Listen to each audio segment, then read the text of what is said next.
Assalamualaikum warahmatullahi wabarakatuh. Ya, kali ini saya akan melanjutkan video yang kemarin tentang hukum nun sukun atau tanwin jika bertemu dengan salah satu huruf hijaiyah.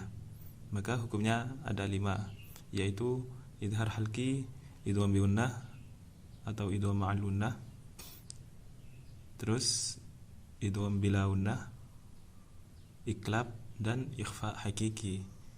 6 dengan idhar mutlak. Jadi yang pertama adalah idhar halki. Idhar artinya jelas atau terang.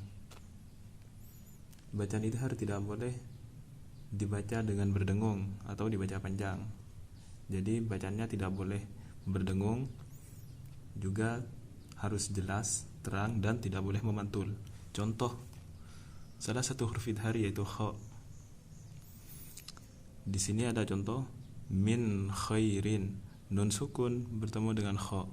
Hukumnya adalah idhar halki. Cara membacanya, nunnya harus jelas, nun sukunnya, dan tidak boleh berdengung.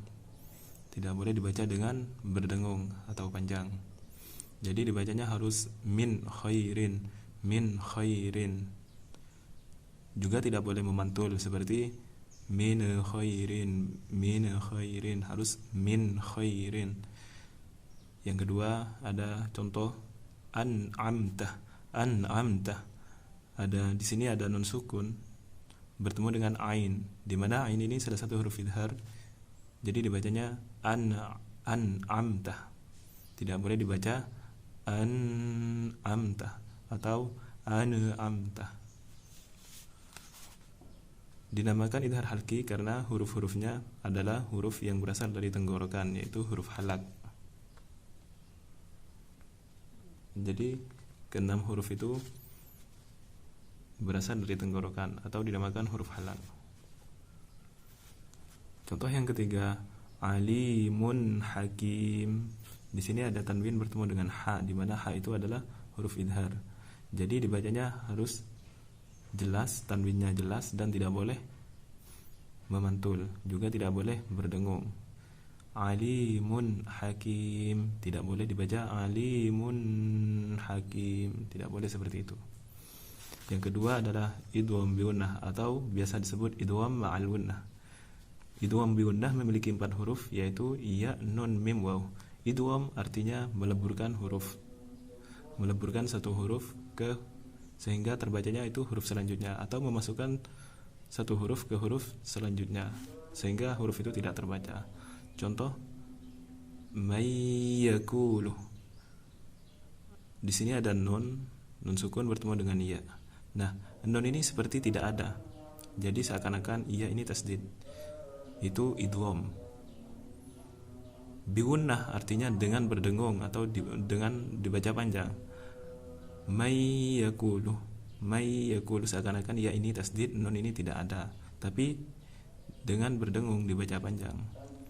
Jadi dibacanya mayyakulu, tidak boleh dibaca mayyakulu, harus ada dengung di situ. Mayyakulu. Contoh yang kedua, miwaraihim. Di sini ada nun sukun bertemu dengan waw. Hukumnya adalah idgham bigunnah. Miwaraihim. Tidak boleh dibaca miwaraihim, harus ada dengung di sini. Terus selanjutnya adalah ada contoh tanwin bertemu dengan mim. Fatham mubina, fatham mubina. Di sini ada tanwin, setelah tanwin yaitu huruf mim. Mim adalah huruf idgham bigunnah, berarti ini hukumnya adalah idgham bigunnah, harus dibaca dengung. Fatham mubina, bukan fathan mubina atau fatham mubina, harus ada dengung di situ. Tanwin tidak terbaca, langsung ke seakan-akan mim ini tasdid. Fatham mubina, itu adalah idgham bigunnah. Untuk idgham bigunnah memiliki syarat, yaitu harus berada dalam 2 kalimat antara nun sukun dengan huruf idgham bigunnah. Seperti ini contoh. Ini terdiri dari 2 kalimat, yaitu min dan waraihim. Jadi nun sukun dan huruf idgham bigunnah berada di kalimat yang terpisah. Sama mayyakulu. Di sini nun sukun dengan ya berada di kalimat terpisah. Jika berada dalam satu kalimat, maka hukumnya bukan idgham bigunah lagi, tetapi idhar mutlak. Contoh, dunya. Bacaan idhar mutlak sama dengan idhar halki, yaitu nun sukun harus dibaca jelas dan tidak boleh berdengung serta tidak boleh memantul. Jadi cara bacanya dunya, dunya, dunya, tidak boleh dunya atau duya, tidak boleh didhuamkan seperti itu.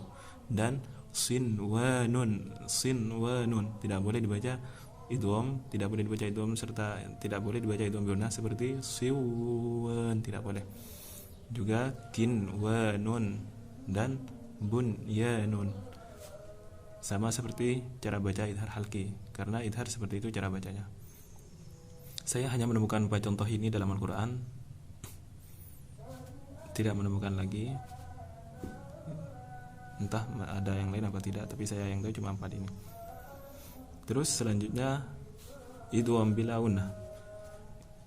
Seperti yang kita sebutkan barusan, idgham adalah memasukkan satu huruf ke huruf selanjutnya atau meleburkan huruf tersebut sehingga terbacanya seakan-akan huruf selanjutnya itu tasdid. Bila gunnah, bedanya kan yang di atas barusan bi gunnah, ini bila gunnah. Bi gunnah dengan dibaca panjang atau dengung, bila gunnah tanpa dengung. Jadi idgham bila gunnah dibaca idgham tanpa dengung atau tanpa dipanjangkan. Contoh, mir rabbikum, mir rabbikum, seakan-akan nun ini tidak ada dan ro ini tasdid. Mir rabbikum, mir rabbikum, tidak boleh dibaca dengung seperti mir rabbikum, mir rabbikum, harus mir rabbikum. Huruf idgham bila gunnah sendiri ada 2, yaitu ro dan lam. Dan ini mil ladunkah, dibaca idgham bila gunnah karena nun sukun bertemu dengan lam. Lam sendiri huruf idgham bila gunnah. Mil ladunkah, tidak boleh dibaca min ladunkah atau mil ladunkah, tidak boleh, harus mil ladunkah, seakan-akan nun ini tidak ada dan lam ini tasdid. Terus contoh selanjutnya latiful lima, latiful lima. Di sini ada tanwin, yaitu dhammah, tanwin dhammah bertemu dengan lam, huruf idgham bila gunnah. Jadi dibacanya seakan-akan ini tidak tanwin, hanya dhammah biasa dan lam ini tasdid. Latiful lima, latiful lima, latiful, bukan latifun lima, latifun lima. Tanwin ini tidak terbaca ya. Itu adalah idgham bila gunnah. Terus yang keempat adalah iqlab. Iqlab artinya menggantikan atau mengubah sesuatu dari bentuk aslinya. Contoh, man bakhila. Huruf iqlab sendiri cuma ada 1, yaitu ba. Di sini contohnya nun sukun bertemu dengan ba. Ini nun sukun tidak terbaca, seperti digantikan. Nun sukun bunyinya diganti dengan bunyi mim. Man bakhila, bukan man bakhila. Iqlab sendiri dibacanya harus dengan dengung ya, atau panjang. Man bakhila, bukan man bakhila atau man bakhila, harus man bakhila. Terus yang kedua, sami'um basir, sami'um basir, seakan-akan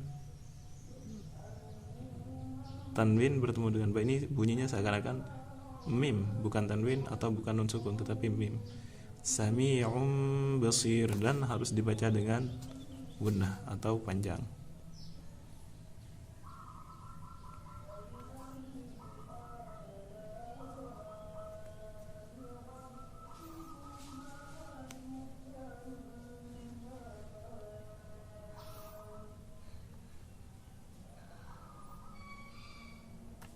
Terus itu adalah iqlab. Terus seterusnya adalah ikhfa hakiki. Ikhfa hakiki ada 15 huruf, jadi yang terbanyak dari sebelumnya. Barusan sudah disebut, jadi ikhfa hakiki adalah sisanya.